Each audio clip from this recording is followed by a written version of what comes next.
So, in August of 2016, the Palouse Ice Rink Association came forward with a request for a donation of $1 million from the Hamilton Fund to support ice rink activities that benefit youth in our community. At that time, we worked through a few details. There were lease issues that we needed to deal with, as well as their SUP. Those have been ironed out over the last few months, and the resolution as presented has a few caveats that go with it that I'll highlight quickly. The SUP is in place until the 28th of June 2019. It's by that time that the entire amount of funds must be committed so that the city's capstone funds, which have been pledged but won't be accessed until that time or until such time as all other funds are raised, would then be available. And then as much as possible, the facilities to be maintained for the youth of Moscow in keeping with the Hamilton Fund's bequest. Those few items there, the $1 million, and then this was reviewed at July 12th, 2017 Administrative Committee as well. So any questions? I'd be happy to help with that. And then I believe we have a few folks from the ice rink here tonight if there's any other questions. Okay, well, Jim, this is heard in front of you guys at Public Works and Finance. Well, this was administrative. Administrative, I think. That was with me and John and Did you Walter. have it as well? No. Okay, you want to go ahead and comment on it now? We just had the principle of committing the funds through Parks and Rec. They did the, admin did the commitment of funds portion of this. Catherine, would you like to comment on it? Well, I think that Mr. Mangini did an excellent job presenting all the information that they were trying to do to make sure that they had wrapped their head around trying to raise the money. And he was going to speak tonight, and I think it's very helpful to do that. And because I really appreciate that you clarified when the rink makes money. I think that was helpful to understand. I hadn't heard that information before. So I thought that what you did at administration was really good, and I'd like to hear it again.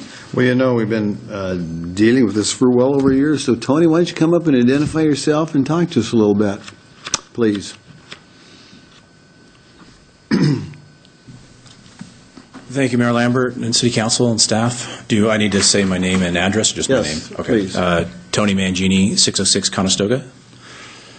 Catherine, you said several things, so if I missed something, please. I took notes when we were in the community. Okay. As far as since last I was here, we had a lot more people here last time, with a little less people this time around. But we've still been working hard at trying to make this thing a reality. We've since our fundraiser, Bob Stout, has resigned as our lead fundraiser. We're going to be working more as a small group, trying to target potential donors.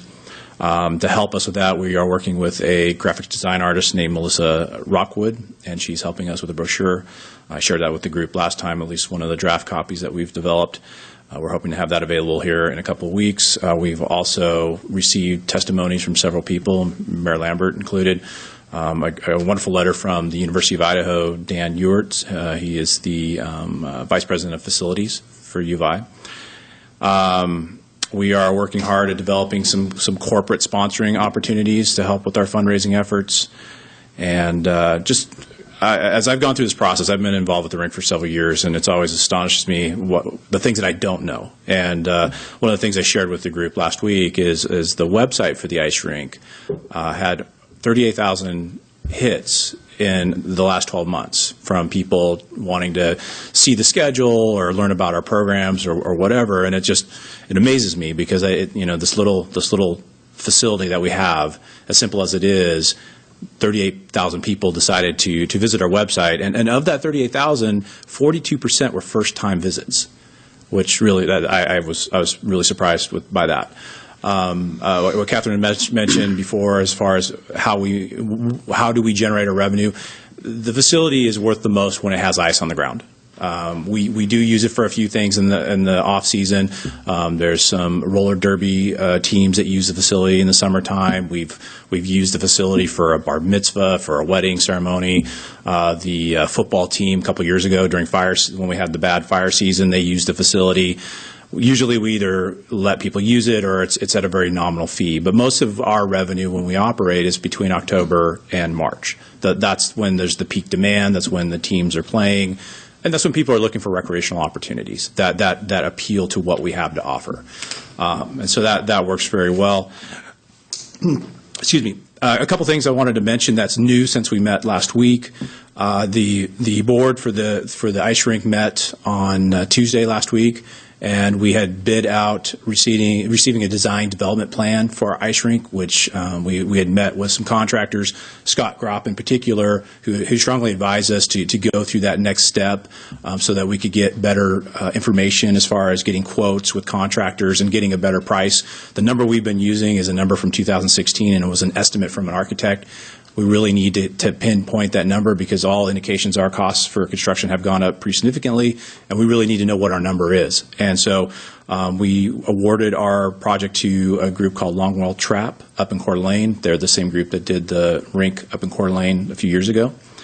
So we're really excited. That's a big step for us. It's a big financial commitment for us, but it further demonstrates our commitment to making this a reality. We're not talking about if we build an ice rink, it's when we build an ice rink. And it's a mentality that we're changing internally, and we're going to be changing within the community.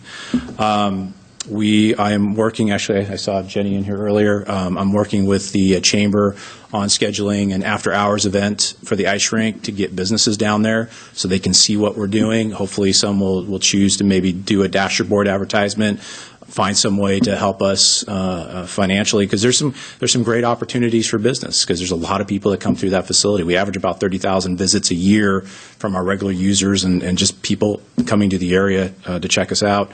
And the last thing I was going to mention is that another thing we decided last week is we want to recognize the people that do support us as we go through our efforts. And most facilities do something like this, but we're going to design some sort of a plaque. We want to work with area artists and come up with a concept.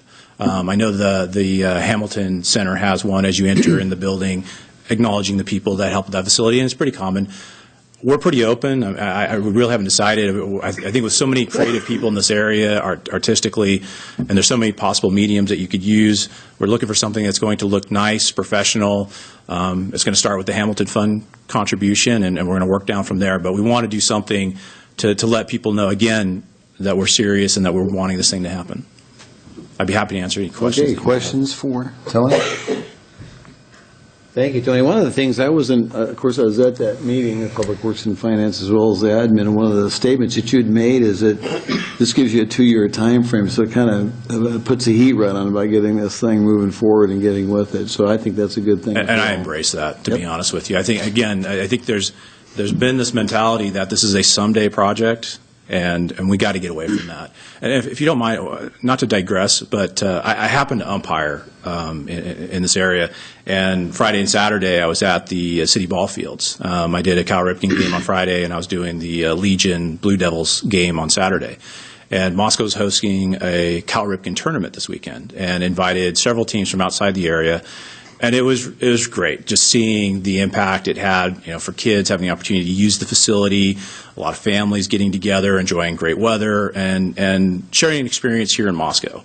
And I could just see that transferring over to what we're trying to do with this facility. It just adds to the quality of life. It makes us why this is such an amazing community to live in is having these kinds of resources available to people. So I wanted to say thank you for the work that you did in the past to make those ball fields happen, and we're looking forward to doing the same with the ice rink.